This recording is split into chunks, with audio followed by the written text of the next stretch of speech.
So I'm the last speaker, and I have the huge responsibility to keep you aware at the end. So I have 2 or 3 gifts. So first gift, I don't want to present any slide. The second gift, it's I will not going definitely inside the technical detail. And the last gift, it's I have the authorization to make it in France. It's okay for me? Donc bonjour à toutes et à tous, je m'appelle Khaled Lajili, je suis actuellement responsable du programme 10 Relay IoT chez Alstom Transport. Donc tout le monde connaît plus ou moins Alstom Transport, on fait des trains, des TGV et des tramways. Et avant ça, j'ai été automaticien de métier. Donc comme tout bon automaticien, vous ouvrez le téléphone portable et vous regardez dans les photos, on trouve généralement que des armoires, des PLC et des câbles, plus que les photos de vacances. Et quand vient le moment de choisir de supprimer quoi, on se dit que les photos de vacances, c'est dans la tête. Lorsque Kudze m'a demandé d'intervenir, j'avais pas forcément de sujet en fait à présenter, mais j'avais une question qui revenait systématiquement pendant mes différents boulots, dans mes différents métiers. Donc j'étais, comme j'ai dit, automaticien. J'étais aussi chef de produit en marketing, j'étais chez un distributeur et me voilà aussi au sein du groupe, ce qu'on peut appeler le end-user généralement. Et il y avait une question qui revenait systématiquement, c'était est-ce que l'externalisation des compétences était un frein à l'industrie? Et en fait, pour pouvoir y répondre, je vais présenter ça sous un spectre plutôt psychologique. Petite question. Qui parmi vous a des soucis au niveau du business? Je pense tout le monde, mais qui pourrait en parler? Par exemple comment ça s'appelle, le recrutement, les ressources, la disponibilité, le fait qu'on soit, quand on travaille avec des distributeurs ou des intégrateurs, les niveaux de compétences ne sont pas les mêmes.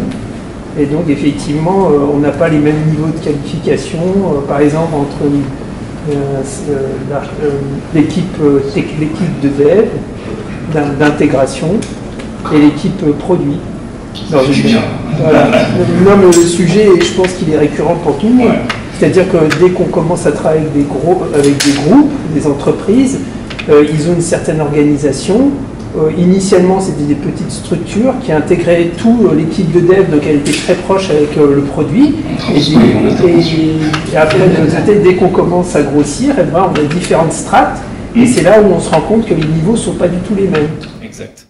En fait, ce que je voulais dire par là derrière cette question, c'est que c'est jamais une question de prix ou de solution technique. C'est jamais. Vous prenez n'importe quel problème que vous avez au quotidien, c'est jamais une question de prix ou de solution technique. C'est toujours humain. Et en fait, où est-ce que je veux en venir, c'est qu'actuellement, il existe 2 types de profils d'entreprise. On a des entreprises qui développent des solutions avec des faibles marges. Donc généralement, c'est des produits à très forte cadence, tels que l'automobile, food and beverage. Et de l'autre côté, on a des entreprises qui délivrent des produits avec un cycle un peu plus long et des très très grosses marges. Donc on parle du transport, on parle notamment par exemple de l'aéronautique, Alstom et d'autres. Dans la première catégorie, celle qui délivre des produits de faible marge, en fait, vu qu'on est en train de regarder les moindres coûts dans les infrastructures et dans l'organisation, on a tendance à se baquer d'experts. Il y a des experts à tous les niveaux. Il n'y a qu'à voir Renault, ils développent leurs propres standards, leur propre architecture, et ils n'intègrent pas n'importe qui. Par exemple, si on regarde bien, Volkswagen à Stuttgart, ils appellent Siemens pour leur dire il nous faut développer ce type de bloc fonction pour le programme. Petit disclaimer, est-ce qu'il y a des consultants parmi vous? D'accord, c'est pas n'importe quel type de consultant. Est-ce qu'il y a des gens de Microsoft? D'accord, je n'ai rien contre vous. Mais dans le second partie du cas, et surtout pour revenir à la première partie, quand ils optent une phase de digitalisation, en fait, ils savent exactement ce qu'ils font. Généralement, c'est pour récupérer les informations qualitatives, pour réduire les coûts. Par exemple, hier, on était avec Thierry Lano qui nous disait Pour éviter les campagnes de rappel, on a su créer une architecture, mais vraiment très robuste, qui permettent justement d'anticiper les problèmes des futurs rappels. Dans l'autre catégorie, la catégorie aéronautique et railway, en fait, on a tendance, vu qu'on délivre des solutions à forte marge, on a tendance à externaliser. Donc le premier réflexe qu'ils font quand ils optent une phase de digitalisation, c'est quoi? On va appeler des consultants.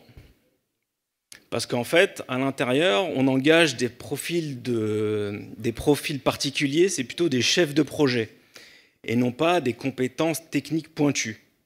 Et qu'est-ce qui se passe? On va faire appel des consultants, et il y a un biais qui s'appelle le biais de confirmation, c'est de se dire, on va sur un point, on évite tous les problèmes négatifs qu'on a pu voir, et on y va. Et qu'est-ce qu'ils font en fait ces consultants? Ils vous disent la première chose à faire pour entamer votre phase de digitalisation, c'est on va standardiser l'ERP, on va standardiser l'UMES et on a fini le boulot. Et derrière, c'est le fameux zoo que Vincent nous a présenté. On arrive avec des multiplications en fait de plateformes, des IoT plateformes, et là on laisse les automaticiens et les gens du métier se débrouiller. Et ça, c'est une vraie catastrophe. C'est une vraie catastrophe dans notre métier parce que derrière, en fait, on va multiplier les coûts, on va multiplier en fait surtout les infrastructures et on n'a plus en fait de standards en fait en interne. Et ce qu'on cherche à faire généralement, c'est développer et de concevoir des standards parce que déjà c'est plus facile pour maintenir et en plus déjà c'est pour former derrière. Et je pense que c'est la question de monsieur. Derrière, en fait, dans les grands groupes, on a face à des gens en fait qui ont été pilotés par l'externe et qui n'ont pas une vue personnalisée des solutions techniques. Oui, j'allais mettre une petite parenthèse, c'était vous pouvez me parler, je ne suis pas un DVD, je pourrais répondre. Hein.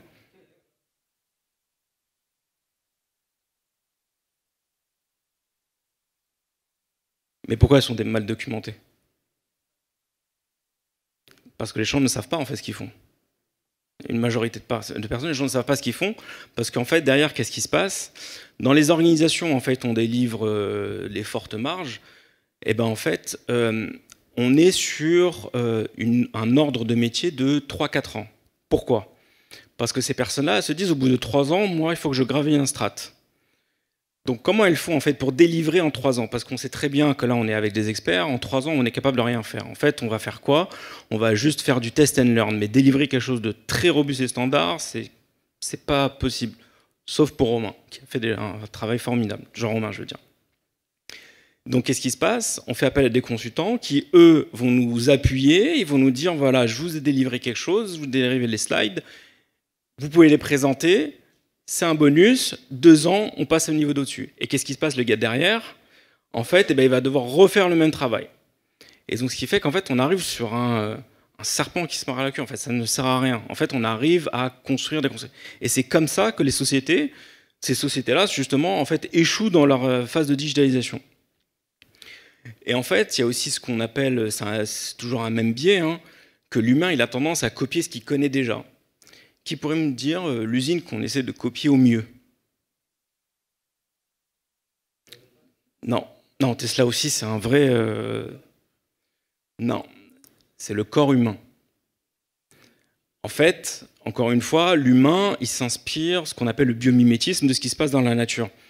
Le corps humain, en fait, encore une fois, si on prend l'aspect physique, c'est quelque chose, on lui met du input, on a du output, qui n'est pas vendable, certes.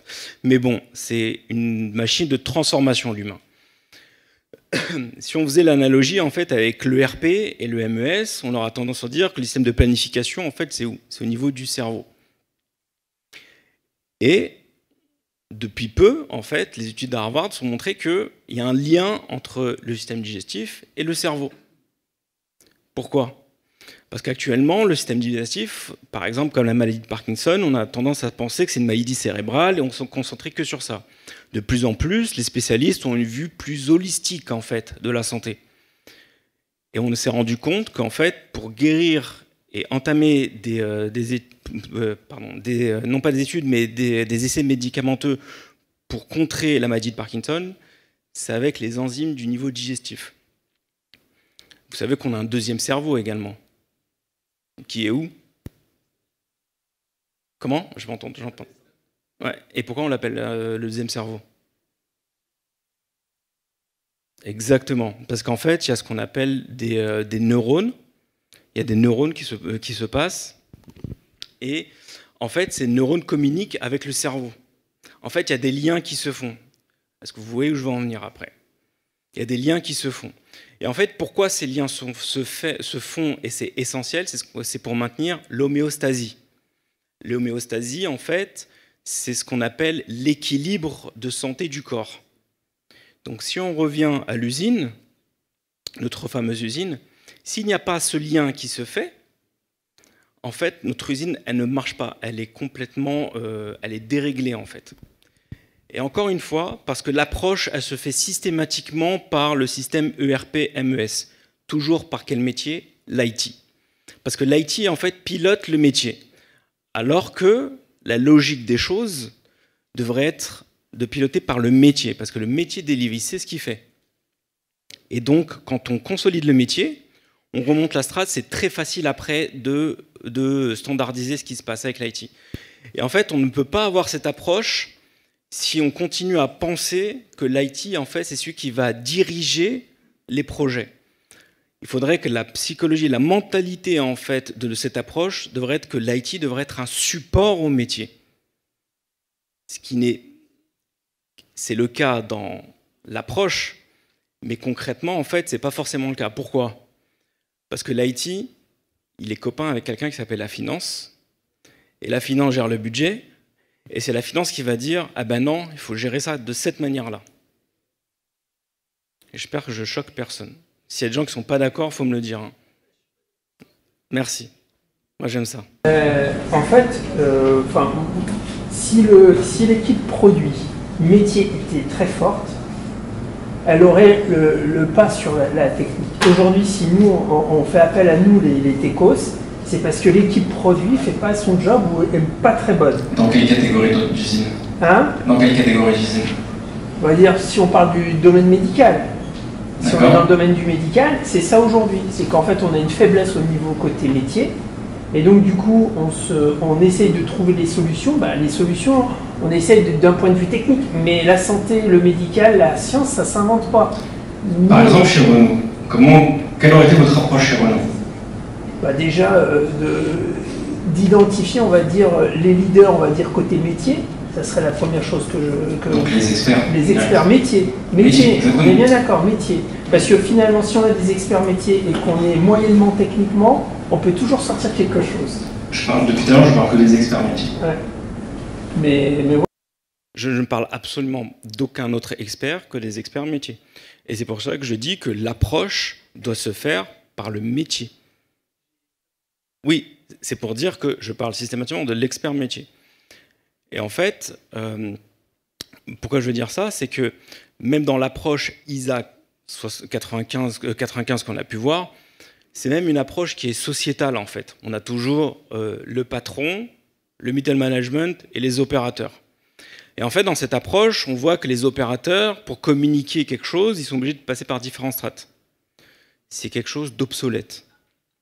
De plus en plus, et de toute façon, quoi qu'il arrive, avec la nouvelle génération, c'est des générations sans permission.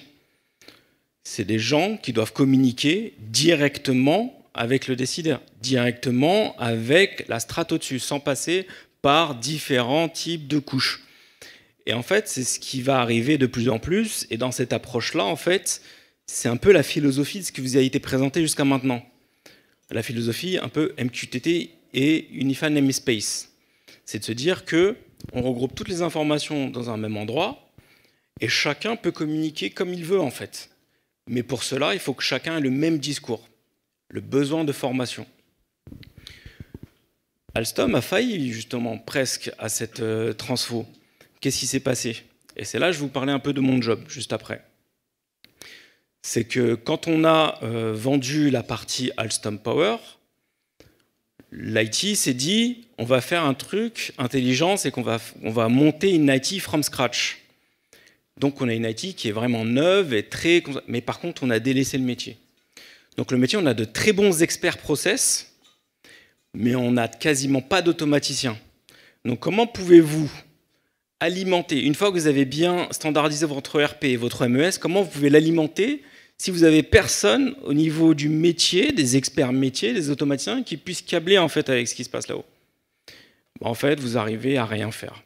Vous arrivez à faire des solutions standalone, vous allez acheter chez les providers leur plateforme, ça va être très bien, mais vous n'arrivez pas à remonter les informations pour prendre des meilleures décisions. Et c'est pour cela qu'au sein d'Alstom, moi, mon métier en tant que responsable du programme industriel IoT, dans un premier temps, visuellement, c'est délivrer certains types de solutions, mais dans l'ombre, c'est de créer un écosystème. Parce que l'écosystème industriel IoT, on parle beaucoup de IT-OT, mais en fait, si on va plus loin dans la réflexion, on ne parle plus d'IT et OT, en fait. Parce que moi, mon métier également, dans l'ombre, c'est d'aller dans les différents types de strates, d'agir comme un radar et repérer les personnes qui peuvent concevoir justement cet écosystème. Et moi, je crois profondément au système open. C'est pour cela qu'on est là aussi. C'est parce que les systèmes fermés, c'est, je pense, des choses très bloquantes et c'est aussi des choses pour juste faire vendre d'autres logiciels et ainsi de suite. Et moi aussi, un de mes rôles, c'est de détecter les experts. Et comment on les détecte, ces experts, en fait? Et moi, je ne parle pas de gens qui ont le bon diplôme et des choses comme ça. Par exemple, parmi vous, il y en a un, c'est un ingénieur généraliste, mais c'est un excellent automaticien. Je parle de toi, Marc. Et en fait, c'est des gens que l'on repère comment? En fait, ils sont ultra curieux. C'est des gens qui ne restent pas cantonnés à une position. Moi, je vous tiens un discours aujourd'hui. La semaine prochaine, peut-être que je vais apprendre, dans une semaine, je vais apprendre d'autres choses, je vais me dire, tiens, j'ai changé d'avis sur un autre truc. Et en fait, c'est comme ça qu'on détecte ces experts-là. Et le problème, c'est que c'est long. C'est long pour acquérir de l'expertise. Et c'est pour cela qu'au sein de Alstom, nous avons conçu une école qui s'appelle l'école de l'automatisme. Donc ça, c'est quelque chose... En fait, il y a deux types de stratégies, si vous voulez déployer une solution, je vous le dis tout de suite. Soit vous avez le top management qui s'empare de la solution et qui vous dit que c'est quelque chose qu'il faut déployer et on y va. Ou soit vous la faites un peu plus sournoisement, je ne dis pas c'est ce que je fais, bof. Vous déployez des petites solutions, vous emparez en fait des experts métiers que vous avez pu détecter, vous les faites monter en compétences, vous savez qu'il y a un besoin, vous standardisez ce petit besoin et là, vous utilisez une stratégie, ce que j'appelle une stratégie par contamination, too big to fail. Et c'est comme ça qu'en fait vous allez repérer en fait les gens. Parce que les gens curieux, ça se voit tout de suite. C'est des gens en fait qui vont opérer dans l'ombre, ils ne pensent pas à leur KPI. Et la preuve, on les voit, je pense qu'il y a des automaticiens, on a déjà passé des heures au carré pour finaliser ou faire démarrer une usine. Et justement, c'est comme ça qu'on les perçoit et qu'il faut les recevoir. Est-ce que pour l'instant, est-ce qu'il y a d'autres personnes qui ne sont peut-être pas d'accord? Je serais ravi de pouvoir y répondre. Est-ce que ça choque? Est-ce que quelqu'un veut dire quelque chose? Parce que je vois qu'il y a des oui, des non. Comment? Tu fais la même chose que moi, c'est-à-dire? Je vais faire des petites choses, et après on assemble un peu tout ça. Et comment tu t'y prends? Je crée une maison, je discute beaucoup avec les métiers, je vais dans les usines, et puis je ne fais rien en fait. Je ne fais pas des projets IT, je fais des projets parce qu'il y a des besoins et des problématiques qu'on doit résoudre. C'est très compliqué après de me dire ah non, parce qu'en fait c'est des besoins, et j'ai des métiers qui sont avec moi par rapport à ce besoin-là. C'est ça en fait pour l'entreprise. Ce que je fais ensuite, après derrière, c'est de discuter avec les autres usines, parce que j'en ai 8 maintenant. Du coup, je regarde aussi pour avoir quelque chose qui soit utilisable pour tout le monde. Du coup, on arrive à scaler très rapidement aussi. Et donc, tu es les machines à POC. Parce qu'en fait, le risque, justement, quand on n'a pas des experts métiers, c'est qu'on arrive à des effets pop-corn, en fait. On a des POC qui sortent de partout. Et en fait, comment ils réfléchissent, en fait, derrière? Ils se disent, moi, j'ai une année fiscale à respecter, j'ai un budget à sortir, sinon on va me le couper. Alors que l'IT, justement, c'est une mentalité inverse. L'IT, c'est de faire que l'année d'après, j'ai plus de budget. Alors que le métier, lui, c'est inverse. Et malheureusement, même dans l'approche philosophique, les deux métiers ont du mal à se parler, surtout qu'on n'a pas des experts en fait autour de la table, parce que même la notion de temps, elle est différente. Par exemple, l'IT, lui, il va réfléchir en semaines ou en jours. Alors que l'automaticien, lui, au niveau des métiers, par exemple, eux, maintenant, ils sont concrets. Ils sont à la microseconde. Donc même la manière de parler et d'amener les projets sont extrêmement différents. C'est pour ça que moi, j'insiste en fait sur la notion d'expert. On n'est pas expert, on le devient, parce que c'est des personnes qui ont un profil bien différent. Si on regarde, je ne vais pas rentrer dans le détail de Carl Gustav Jung, dans la psychologie humaine, qui était de se dire que, allez, un expert, on a un schéma, on a un modèle qui est l'introverti, qui est très carré, qui est aussi très pragmatique et très, on va dire, comment on appelle ça, et qui est réprimanté de ses sentiments, ça, faut oublier. Le monde a beaucoup changé. Hein. Et la preuve, je vous le dis encore une fois, moi, ces jeunes-là, je les appelle sans permission, parce que, par exemple, il y a un apprenti qu'on a recruté il n'y a pas très longtemps, et ben, quand il avait une question, et ben, il est parti toquer au VP directement. Il n'a pas fait un mail il est parti toquer au VP. Ce qui était assez amusant, c'est que le VP l'a bien reçu. Et cette personne, en fait, elle ne connaissait rien. En fait, on l'a engagée pour un autre projet qui était sur le 3D printing. Elle ne connaissait rien du 3D printing. Elle ne connaissait absolument... Quand je vous dis rien, elle ne connaissait rien du tout. Même parce que c'est qu'une buse et qu'il y a un axe. Hein. Et en fait, vu qu'elle était très curieuse et ouverte d'esprit, eh ben, elle se retrouvait à faire 7000 km, donc les voyages cumulés, former 350 personnes au 3D printing, après 2 ans et demi. Et c'est une des raisons pour laquelle Alstom, alors c'est pour répondre aussi à IVMQ, je pense qu'on n'est pas prêt d'utiliser le MQTT avant 2 ans à peu près. Parce que pour l'instant, on est encore dans la phase où on a mis un peu le nez dedans en fait, dans les problématiques métiers. C'est que, d'accord, vous avez développé un MES, maintenant il faut falloir l'alimenter, mais comment vous allez l'alimenter? Donc avec nos machines qui se trouvent dans les usines, comment vous voulez les faire? On va les connecter. Mais comment vous les connectez? Et là, chaque fournisseur a sa propre solution. Et moi, je pars du principe que dans les temps de crise, c'est quand le vent se lève que les pirates lèvent la voile, en fait. Et dans les temps de crise, qu'est-ce qui se passe? Eh ben, le premier réflexe d'un financier, c'est de couper les budgets externes. Qu'est-ce que j'ai dit au début? C'était qui les budgets externes? Et au final, on se retrouve avec qui, en fait? Avec une IT et des chefs de projet. Et qu'est-ce qui arrive, en fait? Encore une fois, un projet, un nouveau besoin, on a une IT qui est très forte, qui va délivrer, mais qui ne répond pas aux besoins métiers.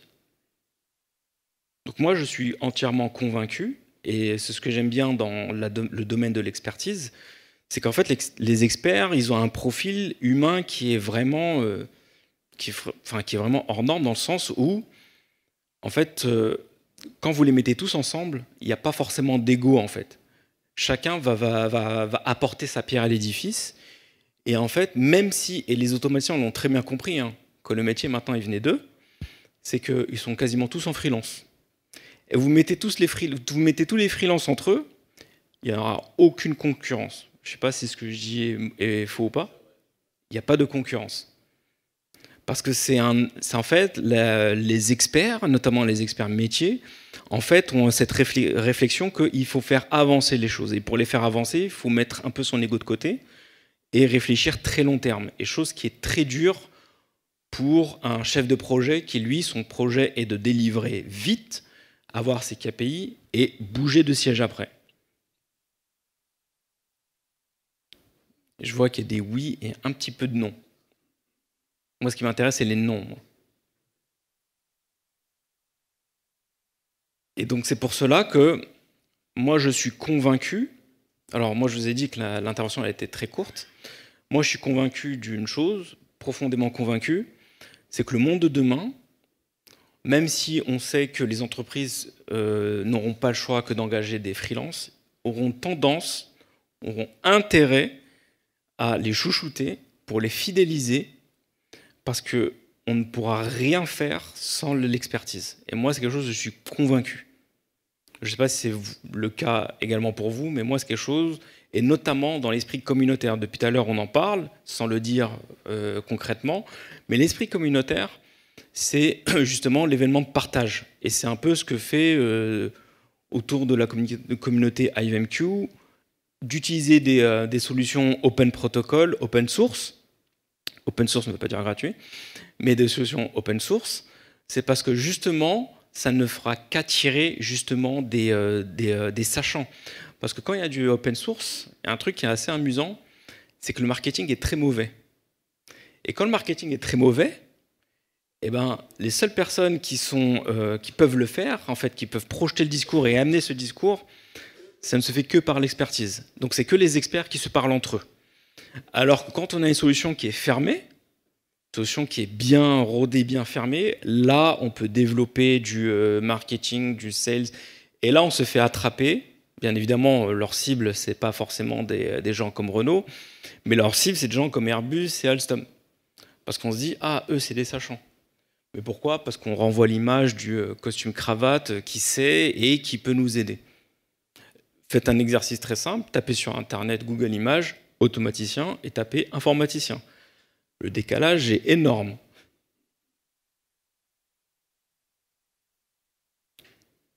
Est-ce que vous avez des questions? Donc tout le monde est d'accord. Merci. Non, mais c'est bien. Alors, par rapport à la question de tout le monde veut être chef de projet, c'est un peu l'idée, c'est si je suis chef de projet, plus rapidement je fais mon projet et plus je change d'échelon. Donc on est bien d'accord que si on réfléchit comme ça, c'est parce que de l'autre côté, on souhaite d'une certaine façon d'avoir une meilleure rémunération. Pas forcément. La meilleure rémunération, en fait, c'est plutôt comment je souhaite briller.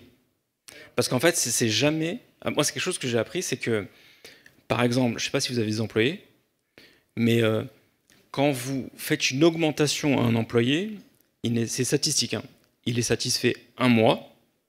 Quand vous lui faites des compliments, il est satisfait pendant 6 mois. L'humain est assez prévisible dans le sens où l'argent, c'est c'est une satisfaction très court terme. La reconnaissance est une satisfaction beaucoup plus importante et très long terme. Et c'est pour ça que les gens souhaitent ce qu'on appelle briller en société, parce qu'on ne parle pas de leur argent, on ne parle pas de leur salaire, on parle de leur visibilité. Et c'est ce que les chefs de projet souhaitent faire, en fait. C'est être visible. Est-ce que c'est pas mieux un resto? Un resto, c'est pas mieux? Un resto? Ouais, c'est-à-dire la reconnaissance, le chef du service, ou peut-être le N-, j'en sais rien, -1, -2, propose un restaurant ou les invite à Disneyland, le groupe de chefs de projet, enfin en tout cas pour leur dire, ben voilà, vous êtes important pour nous, etc. Parce que c'est un... Non, parce qu'il faut le montrer, on a toujours un chef au-dessus. Donc en fait, c'est très simple, la réflexion, c'est de se dire comment les chefs de projet réfléchissent en fait, majoritairement parlant. Ils vont voir un responsable, ils vont dire, moi je suis capable de te faire briller. Je ne sais pas si des gens peuvent contredire ça, mais je sais que c'est comme ça que ça marche.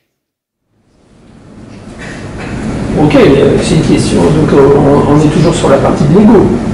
Exactement. C'est toujours un problème d'ego. Chose que les experts, bizarrement, leur ego est placé peut-être ailleurs. Parce qu'on en a tous, hein, moi je pars du principe qu'on a tous un ego. Mais l'expert, son ego, en fait, il est placé ailleurs. Parce que lui, l'expert, ce qu'il veut, et la philosophie de l'expert, je parle soit du métier ou ailleurs, son expertise, c'est de se dire, encore une fois, je souhaite apporter une pierre à l'édifice, je souhaite faire avancer les choses, je souhaite amener de la grandeur. Par exemple, est-ce que c'est un expert chef de projet? Bizarrement, j'en ai pas rencontré qui mettait des bâtons dans les roues, honnêtement. Moi, personnellement. Plus d'une dizaine d'années dans l'industrie, j'en ai pas rencontré. Par contre, j'en ai rencontré qui ont fait fausse route, en fait, en pensant qu'il fallait agir d'une manière, je dirais, tordue, mais qui sont vite fait rattraper par qui ils étaient plutôt. Une autre question? Non. Je voulais faire un complément, c'est super intéressant en fait ta présentation parce que ça montre que toute l'approche qu'on a en fait, et même simplement le fait de se retrouver en fait ici, ça, avec toutes cette QTT INS, c'est révélateur d'une philosophie derrière, et c'est bien aussi de souligner ça, c'est qu'il y a toute la partie technique, process effectivement qui est importante, mais qui est portée par les démarches, et je pense que beaucoup de gens qui sont ici blancs. Moi, le complément que je voulais faire, c'est en corrélation avec l'OPCUA, qui a été les 20 dernières années le standard qui a été beaucoup poussé. L'OPCUA a été beaucoup poussé dans les 20 dernières années, et je pense que ça aurait un intérêt dans la démarche que tu approches maintenant, de faire un peu le même parallèle en termes de philosophie de travail en mode OPCUA. Et juste peut-être une piste pour, à mon avis, on peut en discuter longtemps, mais dans l'OPCUA, on est vraiment en dialogue. Tu as parlé des deux cerveaux, tu vois, IT, process. Et ben, alors que dans l'MQTT, on est un peu en mode tripartite. Tu as le broker au milieu. Et chacun publie, chacun vient subscribe, etc. Donc je pense que c'est vraiment intéressant d'approcher ces projets techniques-là comme ceci dans l'industrie, parce que ça va aider aussi à faire adhérer au MQTT, je pense. Alors moi justement, juste petit parallèle sur l'aspect les deux cerveaux. Il faut bien comprendre que les neurones en fait qui se trouvent dans le système digestif en fait communiquent indépendamment du système neuronal du système central. Donc en fait, ils agissent de manière totalement indépendante. C'est ça en fait l'approche. En parlant de l'OPCUA, moi je l'ai vu passer au sein de la somme de l'OPCUA, mais devinez par qui? Microsoft. Et Microsoft, c'est quoi? C'est une boîte IT. Parce qu'encore une fois, c'est une approche de je vais vous vendre mon produit, en fait. Je ne vais pas vous apporter ce complément d'information. Mais après, moi je pense qu'il y a aussi une autre approche qu'on peut faire avec l'OPCUA, qui peut être intéressante pour les gens d'AVMQ. C'est, je ne sais pas moi, quand ils se regroupent en tant que sales, c'est de se dire, et si nous, voilà, en tant que sales, en tant que commercial, on va se mettre dans la peau de quelqu'un d'OPCUA. Essayons de vendre l'OPCUA. Une approche qui est complètement différente. Et on regarde en fait le parallèle qu'il y a entre les deux. Et en fait, c'est un truc que j'aimais bien faire auparavant. Et j'ai échangé avec Raphaël tout à l'heure. C'est quelque chose que j'aimais bien faire auparavant. C'est au lieu de démonter en fait un concurrent, essayer de vous mettre dans la peau et essayer d'être l'évangéliste de ce concurrent. Vous allez voir en fait que déjà de 1, vos produits ne sont pas si merveilleux que ça, et de 2, que vous ne connaissez peut-être pas tant vos concurrents.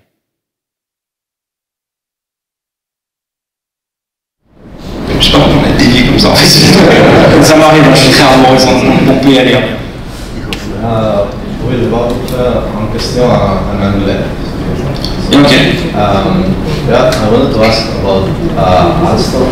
As I know it as a railway company, manufacturing trains is usually not a very automated process. No, it's not. Not very digitalized process. So, as head of industrial IoT, where specifically do you start in this process? First of all, why we don't automatize so much like the car manufacturing in railway? Because the life cycle is quite long. To deliver a train, it takes like 10 years to deliver a train, and the car manufacturing, I think you can push like 100 or 1,000 per day, and it's not the same approach. What we digitalize in Alstom, for example, is from some process, critical process, like the door tightening. Actually, we deliver, we have a joke internally, it's very internally, we deliver train because we don't know how to deliver paper traceability. Actually, in a train, there is like a lot of paper traceability that we deliver with the train. And it's a true story. Huh? So you can ask to SNCF, RGP, anyone. And at the end, we have like many people, human beings inside the train, and we need to be at the top level of quality. So for example, we have 3 kinds of special process in Alstom. We have the welding, we have the torque tightening, and we have the rifting. Actually, we developed one solution for the torque tightening process. It means when someone came from the métier side, he will use his smart torque tightening. He will do his process without to I don't know, like to created like I don't know to size his tool and so on. It's just a smart tooling, and after when he finishes his process, automatically in our database we will provide to our customer. We say, okay, we made by this torque this exactly specific torque, and we made it in this way. So basically, our approach is for our customer directly, to provide new services to our customer. And also to understand how, for example, our new TGV, how our product will evolve in the future. It's like typical the same approach that the aeronautic approach. Basically, when you use your smartphone, you use it better than Apple, for example, because you use it every day, daily. And for that, we just put many sensors in our train. We have put some connectivity in our train specifically to have the data to understand how our train evolves in the future. I don't know if you can answer to this question. More or less. Do you have initial calculating OEE? Yeah, definitely. For example, I don't know if you see what's happened in this enterprise, but this company, we are growing more and more. We have the train industry. It will develop in each country. So it means our issue in Alstom, we made the train, but it will be very difficult to deliver at the time. So for that, you need to increase your automation process. So we put more and more robot process, more test bench, more machine, and so on. So we grow up on the automation factory. At the end, for example, we have in Europe 300 robots, but less than 30% are used. And we calculate the OE for that to understand which robot is used or not. And for the other, we have another program to use it to make it like from the CNC or for 3D printing for the metal. And this is our also concept to understand if we are enough. It's because we have a lack of expertise, of course, but to understand something that we buy, how can we use it in the future? So basically, to recycle our robot into, I don't know, to transfer this techno to the other side, their need, to create a huge marketplace, because at the end, everyone wants to spend a lot of money because their fiscal year is very approached, so you need to spend, instead of that, it will decrease your next budget. So everyone buy something that may be useful or not, and when you finish your POC, for example, you can put it in the marketplace. But for that, you need to calculate our OE. So we have like a solution, it's called TipTrack. It's a basic solution. So you are just to connect to the PLC, and at the end, it will see if the machine it works or not. And if it's not working, why? And to understand if this process can be also transferred to the other sites, because there is like, I don't know, it will be a bandwidth in another site, for example.